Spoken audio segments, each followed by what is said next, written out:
The Mississippi kept its own calendar, changing moods with every bend. One day the river was bread brown and lazy, pushing barges like stubborn beasts. The next it rose with fresh anger, pulling at dock pilings and dragging loose debris toward the snags. In those years after the war, people traveled the river because the rails still felt like promises you weren't sure you'd live to collect. On the water, you learned quickly that survival had rules, sometimes written by storms, sometimes by men. Elias Mercer had learned both. He worked where work needed doing, on the docks and along the gangplanks, where rope burns were common and every crate carried risk. He wasn't a man who asked permission to help someone. He only asked whether help would cost him his life, and even then he sometimes stepped forward anyway. He carried calluses on his palms like a second pair of hands. When he spoke, it wasn't loud. It was just final, the way a hammer strike ended a disagreement. The night the riverboat Red Lily made its last upriver stop before winter threatened, the air smelled of wet wood and lamp oil. Wind worried the lantern flames. Rain had already slicked the planks, turning them into a ribbon of danger. Elias stood near the stern where loading ropes dragged through pulleys, watching men he didn't know arguing with men he did. They were all arguing about the same thing: who owed whom. Two families had kept a feud alive on the river the way some folks kept a hearth fire, by tending it, by feeding it, by refusing to let it die even when the room filled with smoke. The Herricks and the Dovers. Their names traveled ahead of them as surely as the freight did. Elias had heard the stories, of course. Everyone had. Something about a long-ago accusation, a death blamed on the wrong hand, a promise made by a father with a knife hidden too close to his sleeve. But the strangest part wasn't the feud itself. It was that the next generation acted like they'd inherited the hatred without inheriting the reason. That night, Walt Herrick stood on the dock with a coat too fine for the rain and eyes too sharp for the hour. Walt looked like river money had dressed him, but river trouble had taught him to smile through danger. Behind him, a young couple, neither old enough to remember the first fight, stood with their shoulders tight, their gazes cutting at anyone who might bring up the past. Elias didn't have time for old feuds. His hands needed work. Yet his eyes kept snagging on one detail he couldn't explain: a young Apache woman traveling under stolen quiet. She moved along the passenger deck as if every step meant she was counting exits. When the lantern light struck her face, it revealed fatigue that wasn't only from travel. Her clothing was not grand, not even properly fitted. It had the look of something pieced together for a journey: indigo and faded cloth, a shawl pulled close when the wind pressed in. Her hair was braided tightly, beads catching brief sparks from the lanterns. She didn't speak much. She didn't have to. Her stillness was a language. Elias first noticed her when she paused beside a crate stacked near the stairwell. One of the men hauling freight nearly bumped her shoulder. He did it without apology, the way a man might nudge a post he hadn't built. The Apache woman didn't flinch. Instead, she turned her head just enough to show she'd taken the measure of him. Then she stepped around the crate, and Elias saw what she kept tucked beneath her shawl: a folder. Paper bound in oilcloth, secured in twine. The edges were worn from being handled too carefully. It wasn't money. It wasn't a love letter. It was legal cloth, the kind that decided a person's name and who owned it. People with paper in their hands were never only carrying paper. Elias had seen too many contracts become traps. As the Red Lily prepared to cast off, Elias moved where he was needed. Rain thickened, turning the world into gray smears of lantern light and wet wood. The boat's boilers hissed like something alive under pressure. Men shouted orders. Women held onto the railings as if the river might suddenly decide to swallow them. The Apache woman, Delphine Redwater, Elias would learn her name later, though he never once heard it spoken kindly, stood near the corridor that led toward the lower deck. Walt Herrick crossed toward her with the confidence of a man who believed doors opened because he stood close to them. Elias noticed Walt didn't look at the passengers.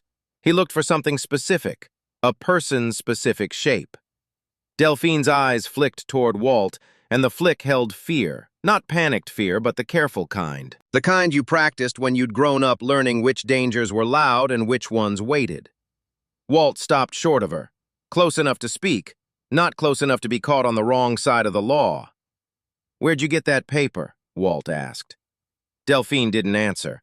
Her mouth tightened. Her fingers shifted under her shawl as if they could grip the folder through cloth. Walt's face tightened, and Elias could see it, something old and ugly trying to become new again. Walt's jealousy or anger, it didn't matter which. He had the look of a man about to justify violence. Elias stepped forward before he thought better of it. "Move along," Elias told Walt, not unkindly, not carefully. His voice carried over the rain. Walt turned his head slowly. For a moment his expression softened into mock surprise. Then it hardened. "I didn't ask you, Mercer," Walt said. He said Elias's name like it was a debt. Elias didn't flinch. He only glanced toward Delphine, and her shoulders rose and fell once. One breath of relief, then one breath of dread. She had expected something else. Walt leaned closer. "She's got papers that don't belong to her. If she's wise, she'll hand them over." Delphine's eyes narrowed. Her gaze traveled past Walt's shoulder toward the narrow passage leading to the lower deck. The angle suggested she had a plan. Or maybe the angle meant she'd had to plan around people like Walt her entire life. Elias didn't know the details of Apache life, not in full. He knew enough to know that tribes had been shoved into corners, forced to trade fear for survival. He knew that when a person guarded a document, it wasn't because they loved ink. It was because paper could protect, or condemn. Walt's smile turned mean. "Help her find the proper owners, Mercer. That'd be a decent thing to do." It wasn't a request. Elias watched Walt's hands. One finger tapped the edge of a pocket as if ready to produce a blade.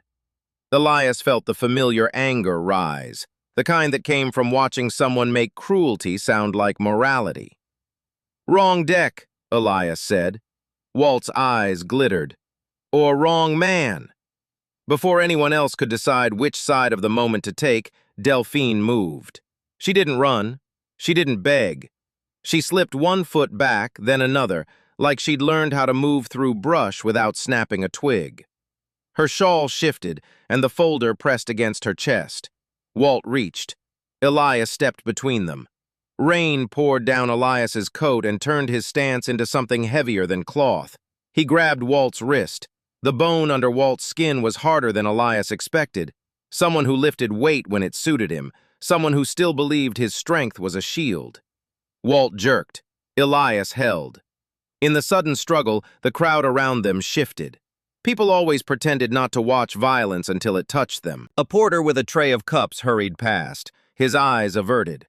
A woman in a shawl clutched her child as if the river might decide to toss trouble at their feet. Then the boat lurched. The red lily struck a snag or hit a current she didn't like. The deck tilted just enough for bodies to lose their rhythm.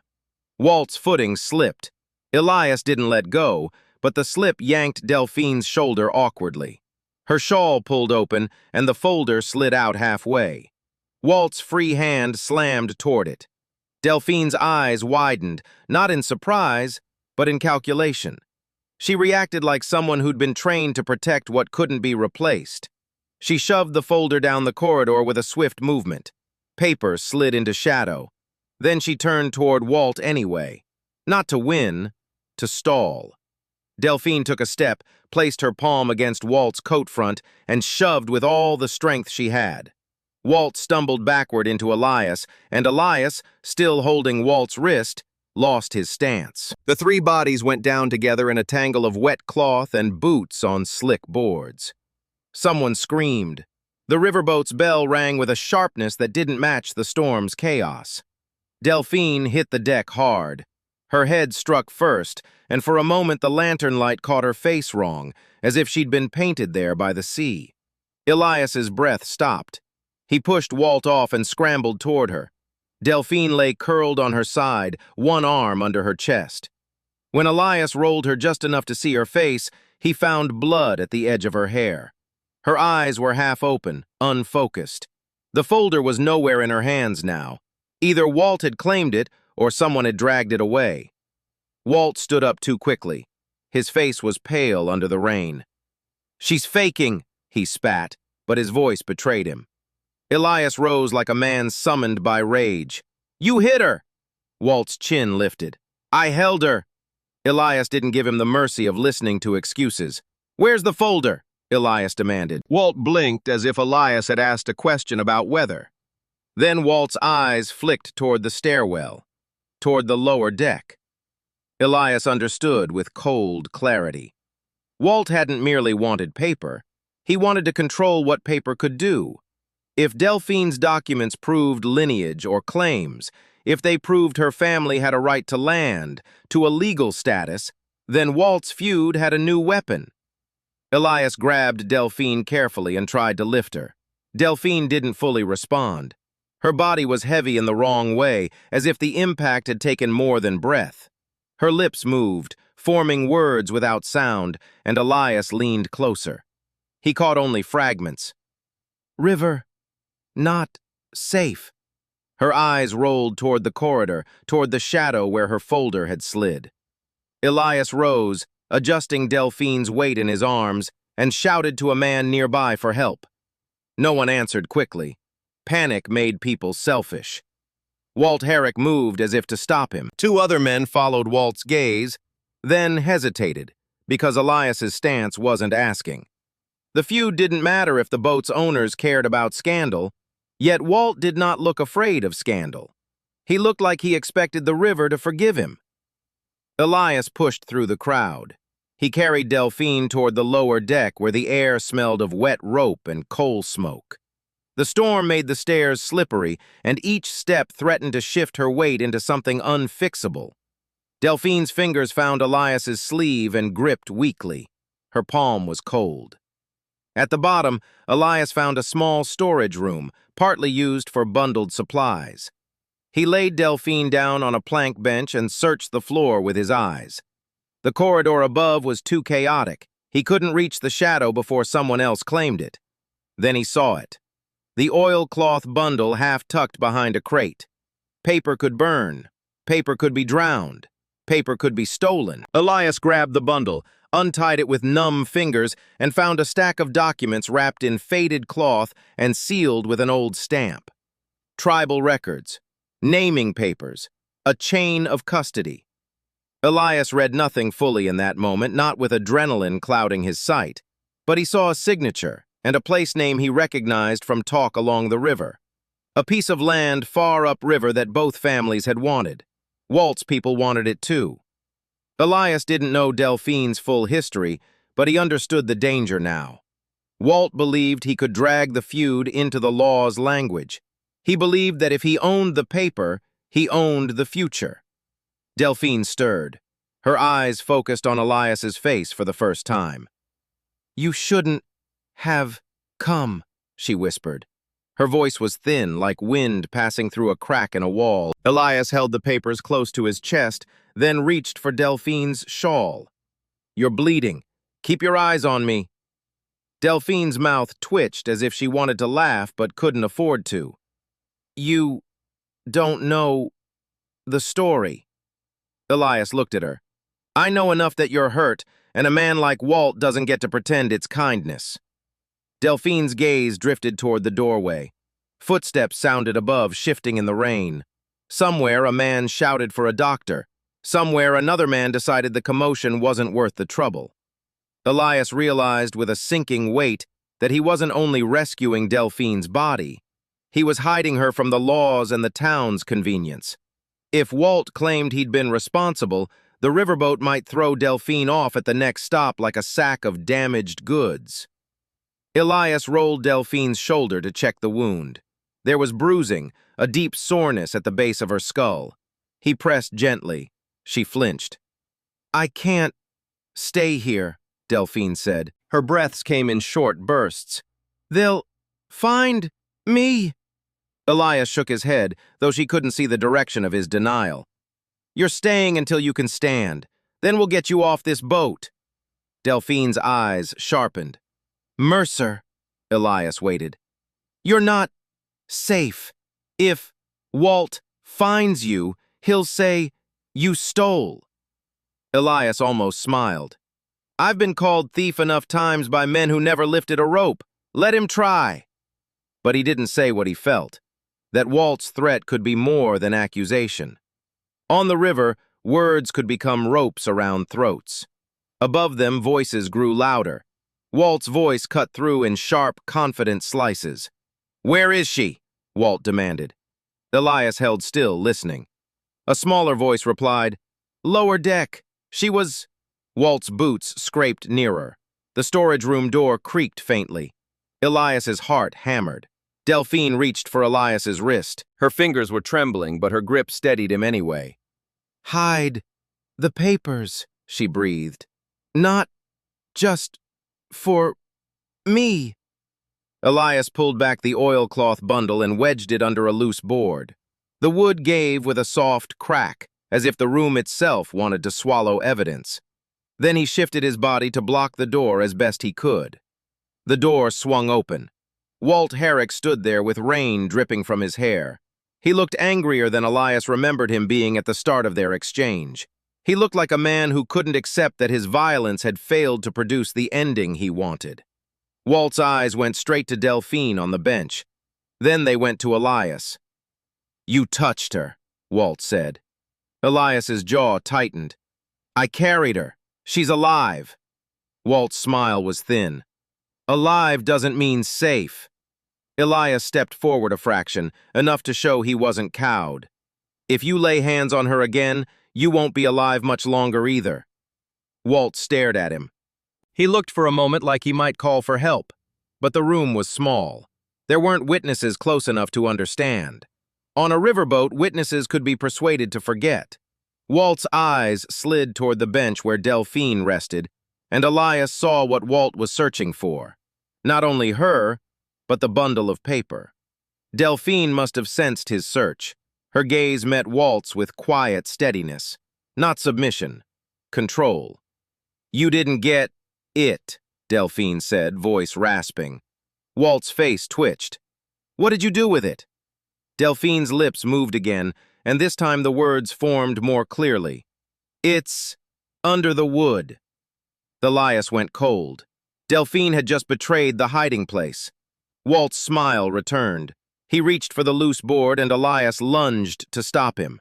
Walt shoved Elias back hard enough to knock his shoulder against the wall. Pain flared. Elias grunted but didn't fall. He fought for the board, and Delphine, using whatever strength remained, kicked out with her boot. Walt stumbled. Elias surged forward and grabbed the oilcloth from beneath the board with his fingertips. His breath came in short, furious pulls. Walt's eyes widened, not with fear but with shock. "You moved it?" Elias held the bundle in his hands like a weapon. "You thought she'd be too hurt to think. She's Apache. She's been thinking longer than you've been alive." Walt's face darkened. For a second, Elias believed Walt would strike again. But the corridor outside boomed with the sound of an arriving crewman, someone calling for Walt by name. Walt hesitated just long enough. Elias used that hesitation. He seized Delphine under the arms and dragged her toward the back of the storage room, where the door led to an emergency hatch. The hatch wasn't meant for people, only for cargo and supplies, but desperation didn't care about design. Delphine's fingers found Elias's coat again. "Slow," she rasped. Elias didn't know how to be slow with a storm battering the boat and a man hunting for papers and a life. Yet he steadied himself anyway. He opened the hatch, eased the plank-latched door, and lowered Delphine into a narrow space between stacked crates and the hull's storage area. It smelled of tar and old fish. Elias could barely see her. Then he turned and shoved the hatch closed. Walt's footsteps thundered closer. Elias stepped back into the main room as if he hadn't moved at all, as if he wasn't holding the papers that could decide a family's future. Walt entered again. He was breathing hard. "You hit her," Walt accused. Elias's eyes stayed steady. "You tried to steal her papers and break her body for your feud. Don't accuse me like you're the injured party." Walt clenched his fists. "Those papers don't belong to you." Elias lifted the bundle just enough for Walt to see the seals. "Then try taking it." The air between them vibrated with the kind of silence that came before a fist made it noisy. But something shifted in Walt's gaze, an awareness that the feud might not be worth dying for tonight. Above them, the riverboat's whistle sounded longer now. The Red Lily was making its next push upriver. It would dock soon. Walt's expression tightened into calculation. "If you've got them, Mercer, you've got my problem." Elias didn't answer. He couldn't afford to. Walt left with a promise that didn't need words. Elias watched him go, then listened to ensure the danger moved on instead of simply circling. When the corridor fell quiet again, Elias opened the hatch and pulled Delphine back into the storage room's light. Her skin looked paler now. Her breaths were shallow, but her eyes still had that steady focus. "How do you know under the wood?" Elias asked, voice low. Delphine's mouth pressed into a line. "Because I hit it once." Elias blinked. "Once?" Delphine's eyes drifted toward the documents Elias still held. "My family taught me to keep proof where men don't look." "And Walt?" Elias demanded. Delphine swallowed. "He wants the land, because his family says the Apache took what wasn't theirs." Elias didn't know the details, but he recognized the pattern. People with power rewrote history in the clean language of blame. "What do the papers say?" he asked. Delphine's fingers trembled as she reached for the bundle. Elias handed it over carefully. Delphine studied the top seal for a moment, then lifted her chin as if she could feel where the law's answers had been hidden. "They say my mother's name was never void," Delphine whispered.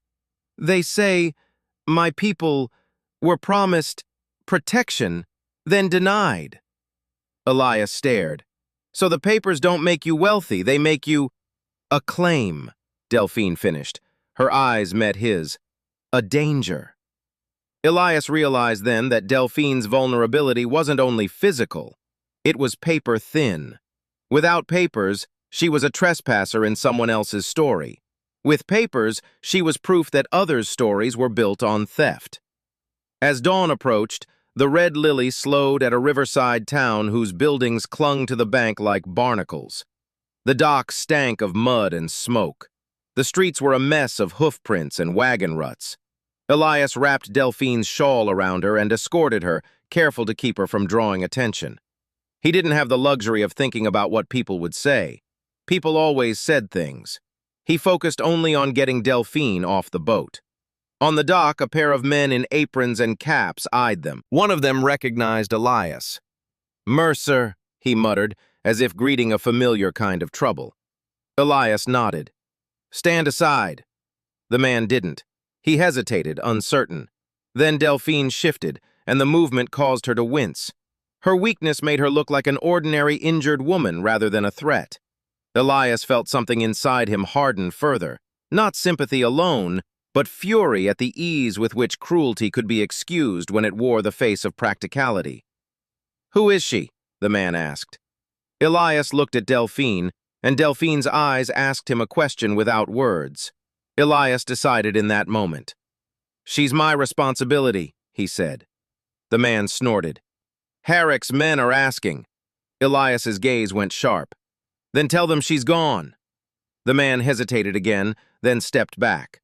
Elias guessed he knew how power moved around here. He had no desire to stand between it and its favorite targets. Elias guided Delphine toward a cluster of low buildings near the back of the town where the poorer folks stored their lives, where repairs were made in the dirt, where sickness stayed longer, where people didn't expect miracles.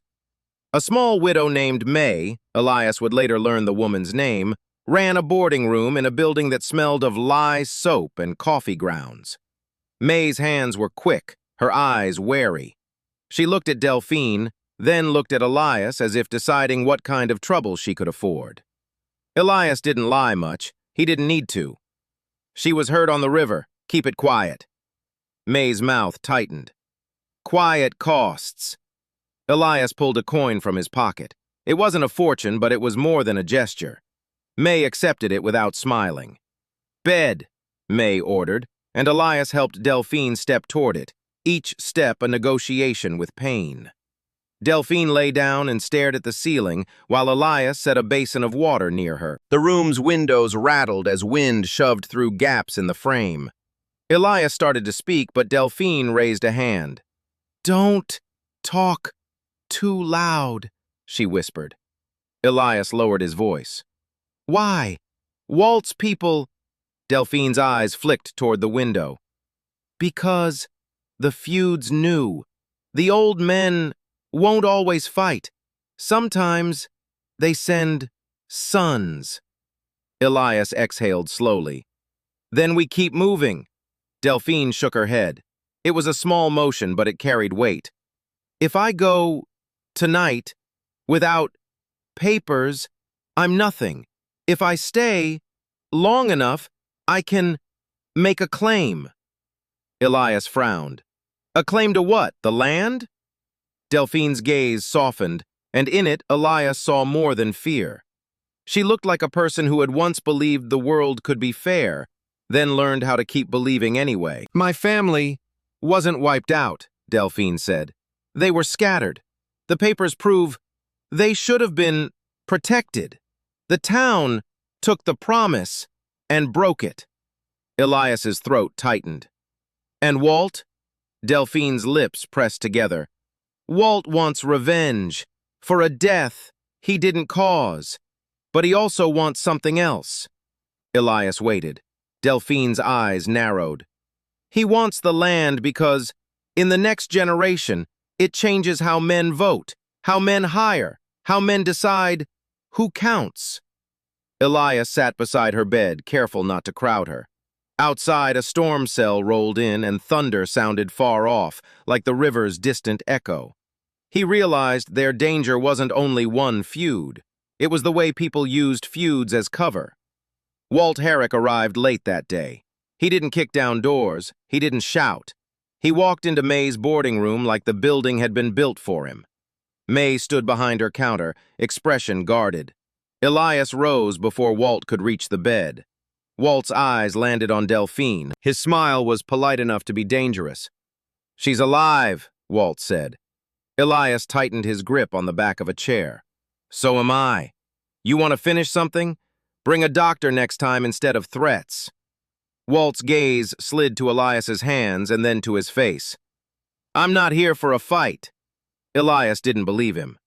Walt stepped closer and his voice lowered. "I'm here for my family's property. Someone stole the folder from the river." May made a small sound. Her eyes darted to Elias, then away. Elias felt the trap tighten. Walt wasn't only trying to hurt Delphine, he was trying to make Elias the thief. Delphine spoke first, voice weak but clear. "He didn't steal it." Walt turned toward her, as if surprised she still had a voice. "You have injuries, Redwater. Injuries make people talk without thinking." Delphine flinched at the use of her name, but she steadied again. "That paper was never yours." Walt's expression sharpened. "Everything on this river belongs to whoever can keep it." Elias heard the cruelty in that sentence. It wasn't rage alone, it was philosophy. Walt believed might made right because might had always kept him comfortable. Elias stepped forward. "You're wrong." Walt's eyes hardened. "I don't need you to agree. I need the documents." Elias felt Delphine's gaze on him. She wasn't asking him to fight for her. She was asking him to protect a strategy. "What if the documents are already claimed?" Elias asked quietly. Walt paused. "Claimed by whom?" Elias's heart tightened. It was risky to answer. It was riskier to withhold. He decided to tell the truth that made Walt hesitate, a truth that also subverted Walt's expectation. "By a woman in this town," Elias said, "the widow May." May's face went blank. Elias had not asked May for permission. He'd only chosen her because she was the only one who might believe she could protect documents from powerful men. May found her voice, startled and furious all at once. "I—" Delphine's eyes flicked to May with understanding. Delphine didn't speak, but her silence encouraged. Walt's gaze moved between them, calculating. Elias pushed forward. May filed them with the county clerk for safety. In an hour, the papers will be sealed under bond until the hearing. Walt's mouth tightened. You're lying. Elias kept his eyes steady. If I were lying, you'd have them already. Walt looked at May again. May, shocked, straightened her shoulders like a person who had decided to stop being afraid of men. I did what I had to, May said, voice trembling but firm. Walt's face darkened. You think the county clerk will protect you? Elias shook his head. No, I think the county clerk will protect the record, and records last longer than grudges. Delphine shifted in bed. Pain tightened her face, but she spoke with deliberate calm. Walt, you wanted the papers to erase me. Instead, you've made them visible. Walt's eyes flickered. For a moment, Elias saw it, Walt's real fear. Not punishment, not justice. Fear of being seen. Before Walt could decide how to retaliate, a man ran into May's boarding room with the wet panic of a messenger. Clerk's office is on fire! He shouted. Everyone froze. May's face went pale. Delphine's eyes widened. Walt smiled. Too quick, too relieved. See? He breathed. Everything burns. Elias felt his stomach drop.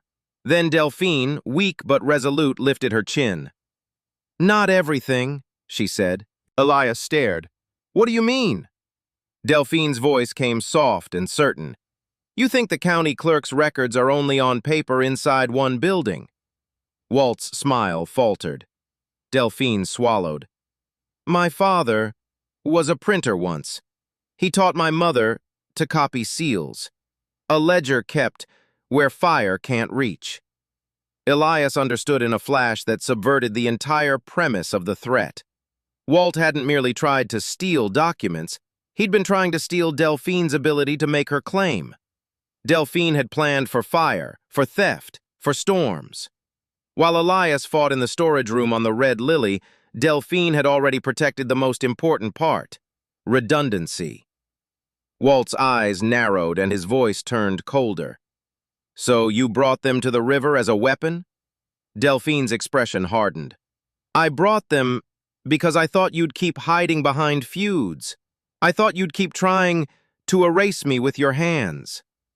Elias felt his anger rise again, not only at Walt, but at the long chain of men who believed they could destroy someone's legal existence and call it an accident. Walt took a step back, his confidence cracking. May moved suddenly, grabbing a small tin box from beneath the counter. She placed it on the table with a thud. I saved what was mine to save, May said. Inside the tin box were copies, thin pages wrapped in cloth, sealed with wax.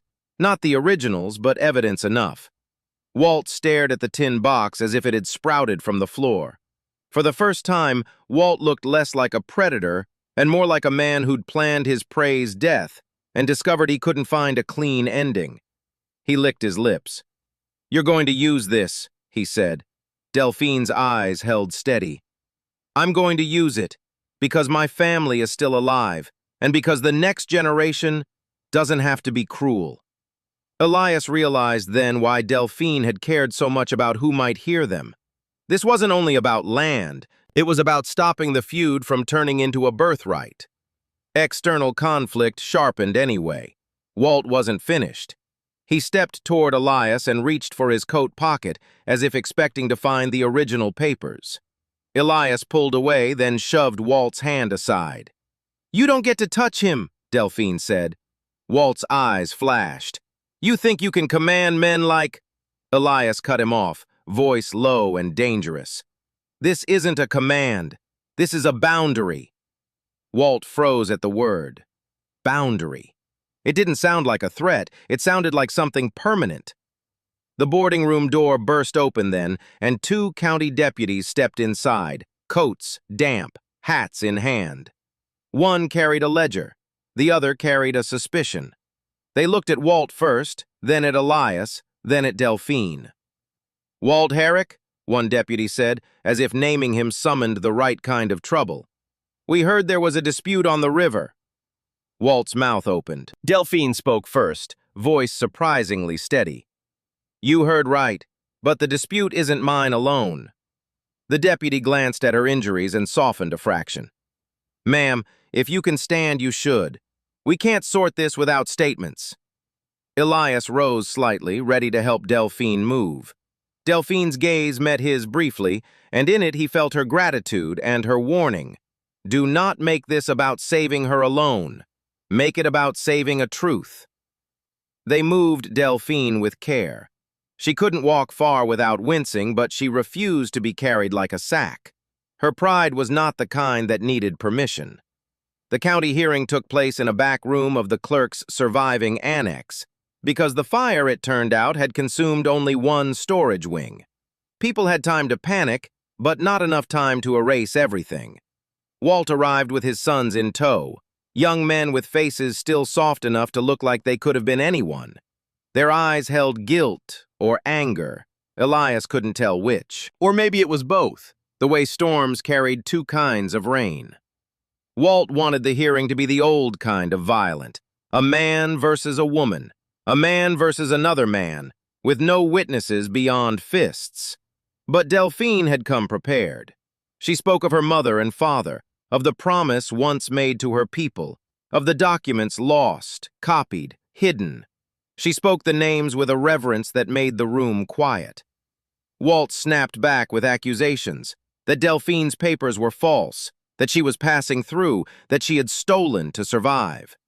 Elias listened and realized Walt wasn't only defending himself, he was defending his family's future. Then the twist came, not the kind Elias expected. The next generation refused for a moment to play their father's game. Walt's sons, standing behind him, glanced at Delphine's face and seemed to recognize something in her steadiness. Or maybe the rain had washed away the oldest cruelty and left only the fear beneath. One of the sons, the younger, asked a question that cut like a knife. What happened to our father's original deed?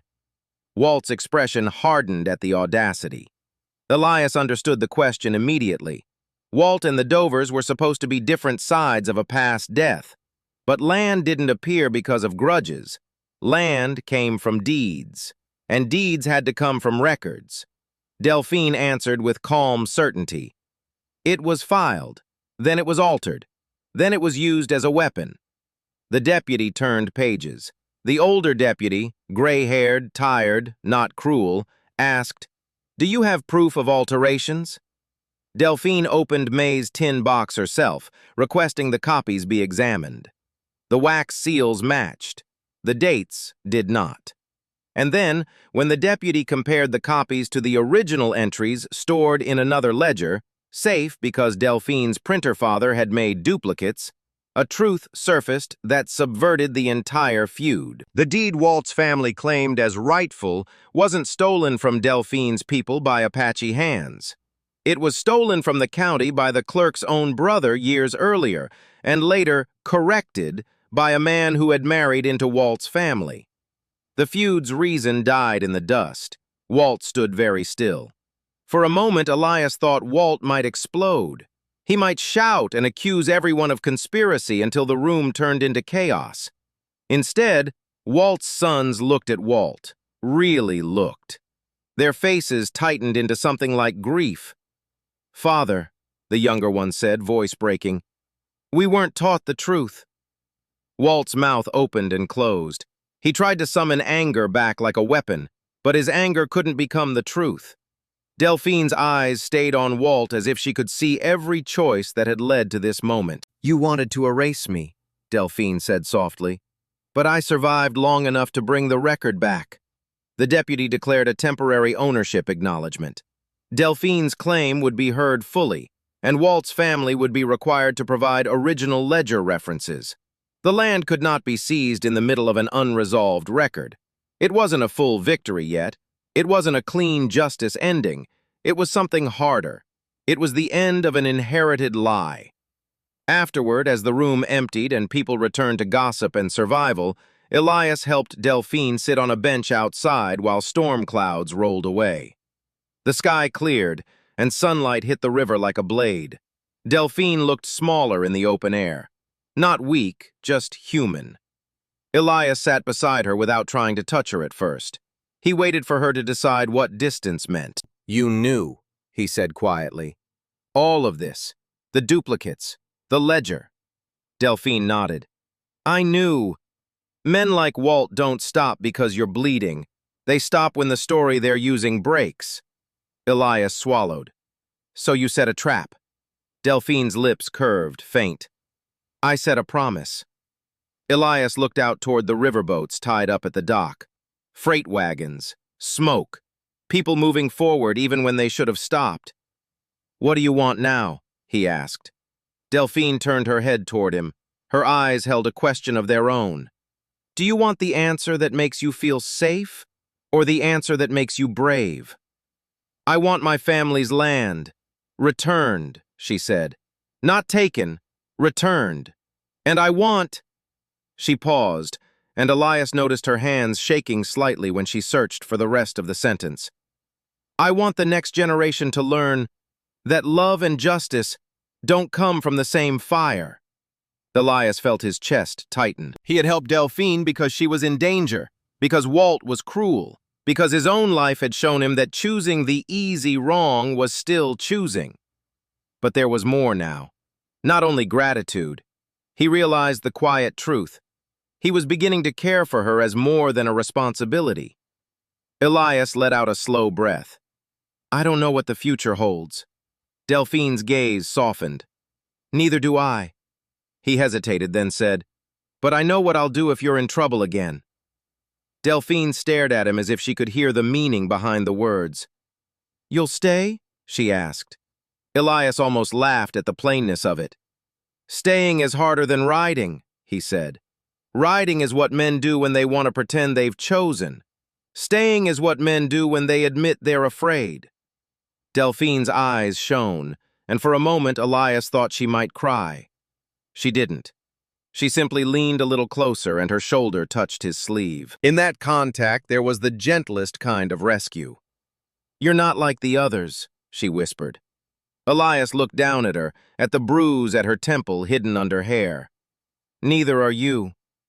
Wind moved through the town. A distant clap of thunder rolled without the storm's threat. The river kept moving, indifferent and constant. Delphine shifted closer, and this time Elias let himself touch her, only lightly, only enough to confirm that her warmth was real. He guided her hand to his chest, letting her feel his heartbeat as if it could reassure her. "I never expected anyone to help," Delphine admitted. "Not when I was a woman nobody understood." Elias's voice turned rough. "I understood plenty. I understood you were human. I understood Walt wanted you small."